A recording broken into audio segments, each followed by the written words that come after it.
রাধে রাধে বন্ধুরা, সবাইকে নমস্কার। তো শুভ বিকাল। তো বিকালবেলা দেখো বন্ধুরা, আমরা প্যারা মাখাচ্ছি। তো এখন তো দামোদর মাস চলছে, তো দামোদর মাসে তো অনেক কিছু দেওয়া যাবে না, প্যারা মাখাতে তো সিম্পলভাবে প্যারাটা মাখাবো। শুধু কাঁচা লঙ্কা, একটু গোলমরিচের গুঁড়ো আর সন্দ লবণ দিয়ে এই প্যারাগুলো মাখাবো। তো দেখো প্যারাগুলো আমি ছোটো ছোটো করে কেটে নিচ্ছি বটি দিয়ে।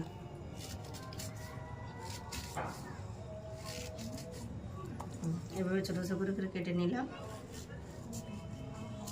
তোমরা দেখতে থাকো আমি কীভাবে প্যারাটা মাখাই। দেখো বন্ধুরা, আমি দুটো লঙ্কা ছোটো ছোটো করে কুচিয়ে নিয়েছি। তো তোমরা যদি মনে করো একটু ঝাল বেশি খাবে তাহলে ঝাল বেশি দেবে। আমরা যেহেতু একটু ঝাল অতটা বেশি খায় না, বাচ্চারা খেতে চায় না। গোলমরিচের গুঁড়ো, জিরের গুঁড়ো দিচ্ছি, সন্দ লবণ।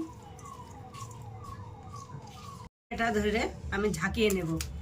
যে বলে প্যারা ঝাঁকানো, তো প্যারা ঝাঁকাবো। এইভাবে দেখো গামলায় করে নিয়ে ঝাঁকিয়ে নেব।